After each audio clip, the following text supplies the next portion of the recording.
Bon, alors, notre cours aujourd'hui tourne autour des relations interpersonnelles. Alors, comme vous pouvez le voir à travers le plan, nous allons commencer par une définition des relations interpersonnelles. Qu'est-ce que les relations interpersonnelles? D'accord, définition. Puis par la suite, nous allons passer aux piliers ou bien les conditions qui nous permettent de détecter une relation interpersonnelle et donc de la définir ainsi. Et puis par la suite, nous avons ce qu'on appelle les mécanismes initiateurs. Là, nous allons nous pencher un petit peu sur tout ce qui relève de la psychologie. Et puis dans un deuxième temps, au niveau du grand 2, nous allons voir l'impact des relations interpersonnelles dans le milieu professionnel. D'accord? Donc, une relation interpersonnelle, bien les relations interpersonnelles, c'est l'ensemble des liens que tisse une personne avec son entourage. Ce sont des rapports, des liens que toute personne tisse avec son entourage. Alors, il existe des types de relations interpersonnelles dont les plus importants sont l'amitié et l'amour. Très bien. Alors, qu'est-ce qui nous permet de qualifier un rapport que l'on entretient avec l'autre de relation? Quelles sont les conditions qu'il faut respecter, les conditions qu'il faut valider pour que l'on puisse parler de relation? Alors, nous avons premièrement ce qu'on appelle la proximité. La proximité, c'est l'état de tout ce qui est proche. D'accord? Donc, la proximité est une condition à remplir pour que l'on puisse, parler de relation. C'est la première condition. Alors, la proximité se divise en deux types. Alors, nous avons ce qu'on appelle la proximité physique et la proximité morale. D'accord? La proximité physique, c'est être tenu par la force des choses à t'asseoir à côté d'une personne, à côtoyer une personne, à étudier avec une personne ou bien à travailler avec une personne. Est-ce que c'est clair? C'est la proximité physique. Ça veut dire que le jour où vous êtes inscrit ici, vous avez appartenu à un groupe, à ce groupe-là, d'accord? Vous êtes rentré et à un certain moment, vous vous êtes retrouvé assis à côté d'une personne que vous ne connaissiez pas. D'accord? Au niveau de la première séance. Et puis petit à petit, vous avez choisi vos amis, vous avez formé vos cliques, que je suis en train de voir, d'accord? Là, vous avez l'habitude de vous asseoir à côté de certaines personnes et à ne pas vous asseoir à côté d'autres personnes selon les affinités qui se sont installées entre-temps. Est-ce que c'est clair?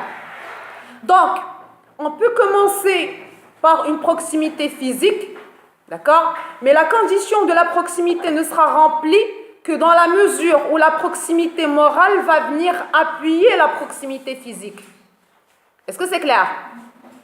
La condition de la proximité ne sera validée que dans la mesure où il y a proximité physique et morale. D'accord? Alors, comme on vient de le voir, il y a des situations où on commence par une proximité physique et puis par la suite, la proximité morale s'installe progressivement, petit à petit. Mais il existe des situations où on commence par une proximité morale. Alors, c'est les relations sur Internet, d'accord? Les réseaux sociaux, etc. D'accord? Donc, des fois, on peut ressentir une attirance envers une personne que l'on n'a jamais vue. D'accord? Alors, là, on va dire qu'on a commencé par une proximité morale. D'accord? Mais la condition de la proximité ne sera validée et remplie que dans la mesure où je vais rencontrer cette personne par rapport à laquelle j'éprouve une attirance et que je me rende compte, suite à notre rencontre, que je continue d'éprouver les mêmes sentiments pour elle. Est-ce que c'est clair? Parce que des fois, tu peux être attiré par une personne, mais quand tu vas la voir, tu es complètement déçu. Tu n'as plus envie d'avoir affaire à elle. N'est-ce pas? Oui. Ça arrive. Oui, toujours. Bien. Bref, donc ça c'est la condition de la proximité. Donc en gros, peu importe par quel type de proximité on commence, le plus important c'est que les deux types soient là en fin de compte. Proximité physique et morale. Là, on va dire que la condition de la proximité a été validée, c'est bon. Alors ça c'est par rapport à la première condition. Nous avons une deuxième condition qui se résume dans la réciprocité. La réciprocité, c'est l'état de tout ce qui est réciproque. D'accord? C'est un échange équitable. Est-ce que vous comprenez ce que veut dire équitable? Équitable, ça veut dire que c'est pratiquement la même chose. On est dans la même chose, on est dans la même fréquence, on est dans la même intensité. D'accord? Donc la réciprocité se divise à son tour en deux types. Nous avons ce qu'on appelle la réciprocité qualitative et nous avons ce qu'on appelle la réciprocité quantitative.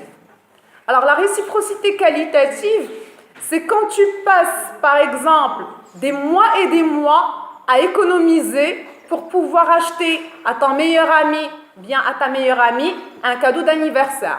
Donc tu économises pendant des mois et des mois, d'accord, pour lui acheter un cadeau qui va lui faire plaisir.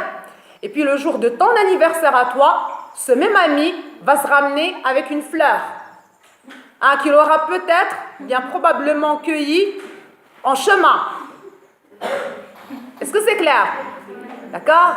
Et tu as envie de te convaincre. Tu te dis, hein, cette fameuse phrase, cette phrase que tout le monde connaît, c'est le geste qui compte.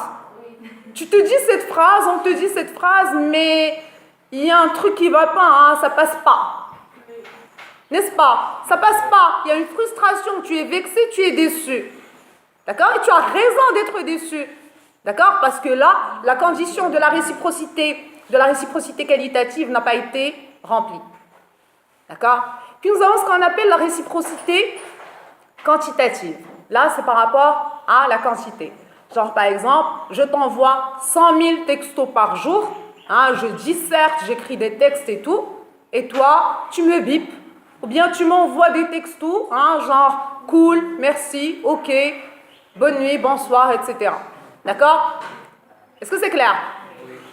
Bien. Alors, du moment que la réciprocité qualitative et quantitative sont là, on dira que la condition de la réciprocité a été remplie.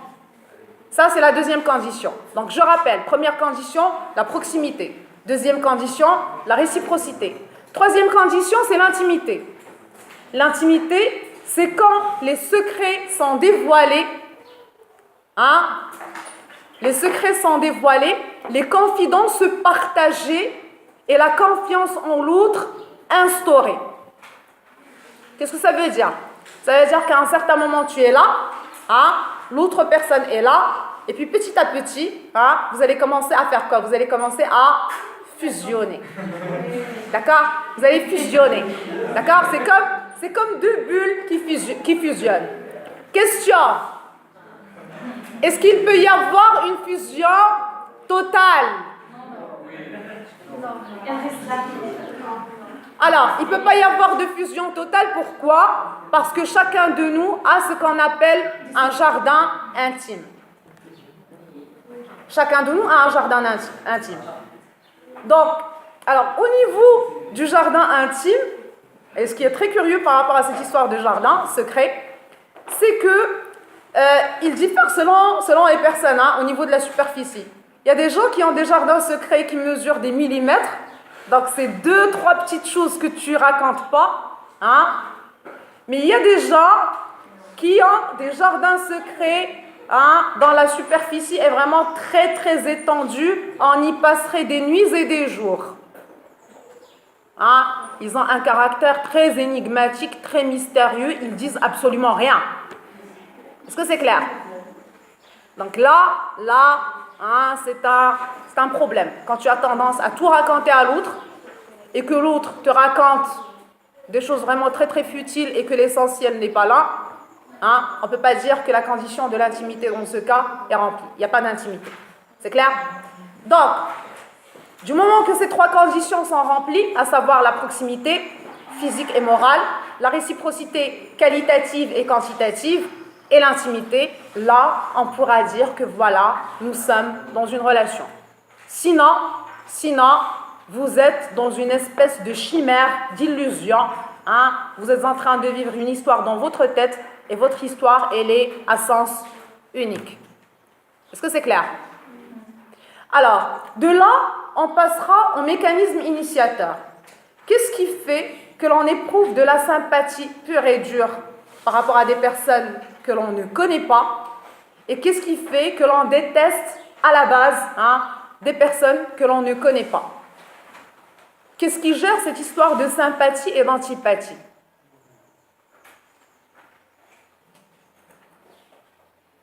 Alors, il y a Freud qui vient nous dire que voilà, à travers sa théorie, le complexe d'Oedipe, il vient nous dire que voilà, tout homme, pour peu qu'il soit hétérosexuel, est attiré par des femmes qui ressemblent physiquement ou moralement à sa mère. D'accord? Tout homme hétérosexuel, hein, est attiré par des femmes qui ressemblent physiquement ou moralement à sa mère. Ah, il ne faut pas être choqué, c'est tout à fait normal. Ta mère, c'est la femme de ta vie. Ta mère, c'est ton premier amour. C'est la première femme que tu as aimée. D'accord? Mais quand on parle de ressemblance physique ou morale, là, on n'est pas dans le copier-coller. Genre, tu vas ramener une fille qui ressemble à 100% à ta mère. Là, ça va être un petit peu bizarre. N'est-ce pas? C'est des petits trucs, des petits détails. C'est les yeux de ta mère, c'est le sourire de ta mère, c'est la force de ta mère, etc. Hein? Que ce soit des détails d'ordre physique ou bien d'ordre moral. Alors, il y a Freud qui nous parle du complexe d'Oedipe. Et ainsi, on pourra dire aussi que toutes les femmes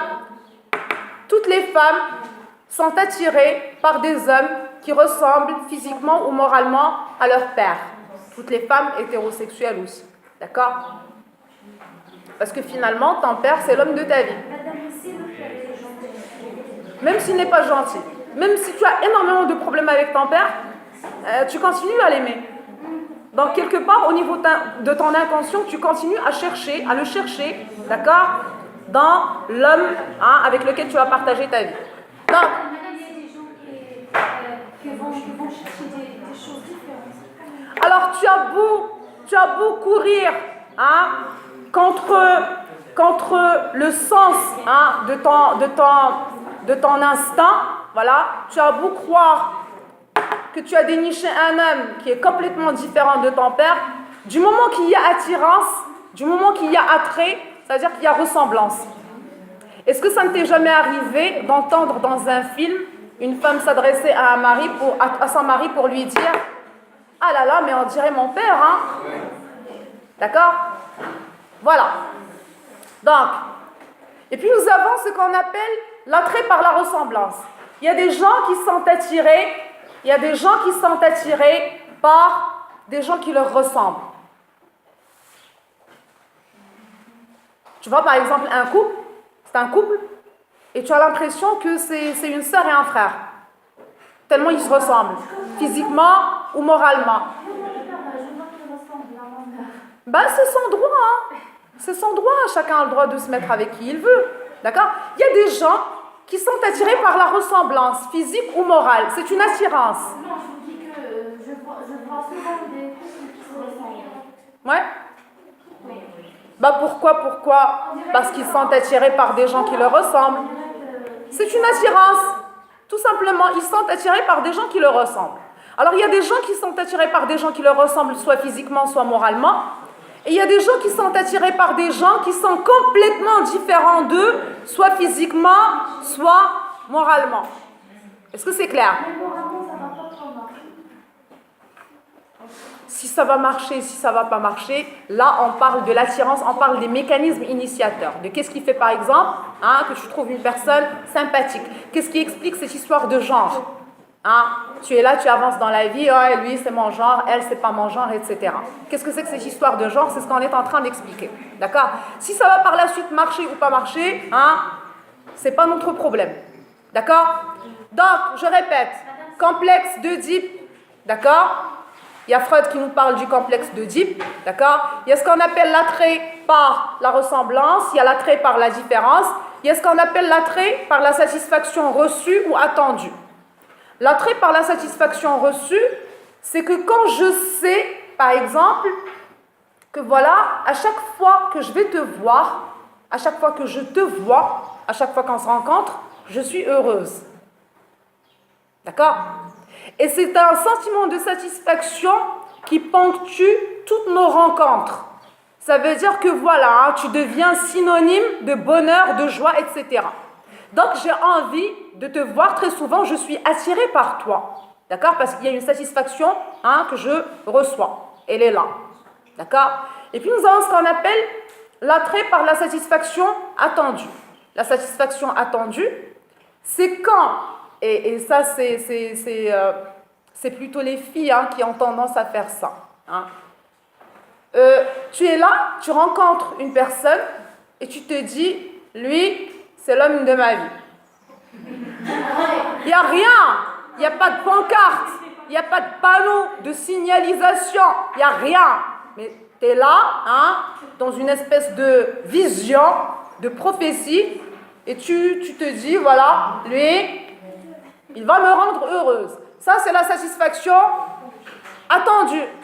Alors, généralement, quand on parle d'attendre, tu attends quelqu'un, soit il vient pas. Donc, la satisfaction attendue, soit elle vient, soit elle vient pas, et généralement, elle vient pas. Hein, entre nous. Hein. Bref, donc, ça, c'est par rapport au mécanisme initiateur. Il y a l'inconscient qui rentre dans le jeu. D'accord? Il faut le prendre en considération dans le phénomène de sympathie et d'antipathie. Très bien. Alors, pourquoi on parle de tout ceci? Hein? Pourquoi on parle de tout ceci? C'est quoi l'intérêt? Alors, quand les relations interpersonnelles marchent ou ne marchent pas, hein, ça reste personnel, n'est-ce pas? Par exemple, si ça ne marche pas avec une personne, tu peux décider de ne pas la voir. Et quand tu décides de ne pas la voir, eh ben, tu ne la vois plus. N'est-ce pas? Mais quand on a tendance à créer et à entretenir des relations interpersonnelles dans le milieu professionnel. La relation, déjà quand on parle de relation, on parle de conflit. Juste pour qu'on soit clair. Relation égale conflit. Parce qu'une relation, c'est des hauts et des bas. Hein? Des fois ça marche, des fois ça marche pas. Mais tu as ce choix, hein? Tu peux te permettre de couper, hein? De couper toute relation avec l'autre personne, de couper les ponts. D'accord? Et ça ne va pas te déranger, hein? Sauf par rapport au point moral. Mais là, quand on parle de l'entretien d'une relation interpersonnelle dans le monde professionnel, là, ça pose un problème. Pourquoi? Parce que quand il y a conflit, il y a problème au niveau du travail. Est-ce que c'est clair? Alors, il est tout à fait humain et compréhensible, d'accord, qu'une personne qui passe 8 heures par jour au même endroit avec les mêmes personnes éprouve l'envie de consolider les relations, hein, ses relations avec ses collègues. C'est tout à fait compréhensible. Mais il faudrait calculer le risque. Et là, c'est ce que je vous demande de faire. Calculer le risque. Parce que si tu entretiens des relations d'amitié ou même d'amour au sein de ton travail, le jour où ça ne va pas marcher, le jour où ça ne va plus marcher, qu'est-ce qui va se passer? Tu vas devoir rencontrer cette personne et la voir tous les jours que Dieu fait. Et si à un certain moment, tu te réveillais le matin et tu étais hyper motivé par le fait de partir au boulot parce que tu vas rencontrer la personne que tu aimes, bien que tu vas rencontrer les personnes avec lesquelles tu te sens bien, à un certain moment, tu vas te réveiller le matin et tu vas être complètement démotivé par rapport au fait que tu vas rencontrer des gens que tu n'aimes pas, que tu n'as pas envie de voir, mais que tu vas voir quand même malgré toi parce qu'ils bossent avec toi. Est-ce que c'est clair? Donc, tu vas être obligé de quitter ton boulot. Alors là, la démotivation, cette frustration que tu vas ressentir à chaque fois, d'accord, va t'obliger soit à démissionner, donc à quitter ton travail, d'accord, soit elle va avoir un impact très négatif sur ta rentabilité et finalement, tu vas te faire virer. Et le fait de démissionner ou bien le fait de se faire virer, c'est un luxe que tu ne peux pas te permettre en étant un débutant. Est-ce que c'est clair? Madame, donc à votre avis, c'est pas bon de... C'est complètement déconseillé, c'est pas professionnel en plus, c'est contre l'éthique, c'est contre la déontologie. Parce que je t'explique. Tu es censé devenir manager. Ça veut dire qu'il va y avoir des gens à un certain moment qui vont bosser pour toi. Tu te lis d'amitié avec une employée, par exemple. Hein? On va partir dans l'exemple de l'amitié. Hein? Tu trouves une employée très sympathique, d'accord? Donc, tu commences à lui raconter ta vie, tu commences à lui raconter tes problèmes, hein? Tu l'invites chez toi, elle t'invite chez elle, vous prenez des cafés, vous dînez ensemble, vous sortez ensemble, etc. D'accord? Vous êtes devenus intimes. Alors, première chose, ça ne va pas être équitable par rapport aux autres employés qui vont commencer à devenir jaloux, qui vont commencer à se dire que voilà, tu vas lui faire des faveurs parce que justement c'est ta copine. Elle peut abuser de cette amitié et faire la patronne quand tu n'es pas là. D'accord? Donc exercer ce qu'on appelle un abus de pouvoir. D'accord? Et mis à part tout ceci, il y a un cas de figure qui est très fréquent parce que les gens, généralement, ils ne font pas la part des choses. Est-ce que cet employé est capable, par exemple, de comprendre que, voilà, que tu lui colles une mise à pied le lendemain de votre dîner? Genre, par exemple, hein, vous êtes partis, vous avez mangé ensemble et tout, vous avez rigolé, vous vous êtes raconté des trucs, et le lendemain, elle vient en retard et tu lui colles une mise à pied. Est-ce qu'elle va comprendre? Elle va mal le prendre, hein? Elle va très mal le prendre. Est-ce que vous comprenez?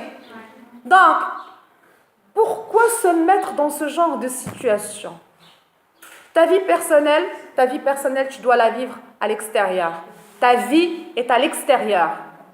Est-ce que c'est clair? Ta vie est à l'extérieur. Ton travail, même si tu l'aimes beaucoup, même si tu es hyper investi dans ton travail c'est un gagne-pain. C'est un gagne-pain. Ta vie est à l'extérieur. Tes amis, ils sont à l'extérieur. Tu géreras mieux ta vie personnelle à l'extérieur. D'accord? Mais ton travail, c'est un gagne-pain. D'accord? Tu te réveilles et tu pars bosser comme un grand. D'accord? Tu te montres professionnel, objectif, neutre et tu mises sur l'équité. L'équité, c'est la justice, c'est traiter les gens de la même manière. C'est pas parce qu'une personne te rappelle, hein, une personne qui t'a fait du mal dans ton passé, que tu vas te venger sur elle. Et c'est pas parce que une personne te rappelle ta mère, hein, que tu vas la traiter différemment. Est-ce que c'est clair? Il faut apprendre à faire la part des choses. Et je vous invite vivement à apprendre à faire la part des choses. D'accord? À gérer vos états d'âme. Gérez vos états d'âme. D'accord? Quand on parle des études, quand on parle du travail, ce sont deux choses qui n'ont absolument rien à voir avec les états d'âme. Avec le « je suis triste, je vais bien, je vais pas bien ». D'accord? Par rapport à tes études, tu es censé présenter un exposé, tu présentes un exposé. Qu'il vente, qu'il pleuve, qu'il y ait un tremblement de terre, tu fais ton exposé. Tu fais ton exposé quitte à crever la seconde qui suit, mais tu le fais. Et la même chose par rapport à ton boulot. Tu fais ce que tu es censé faire et tu gères bien ta carrière.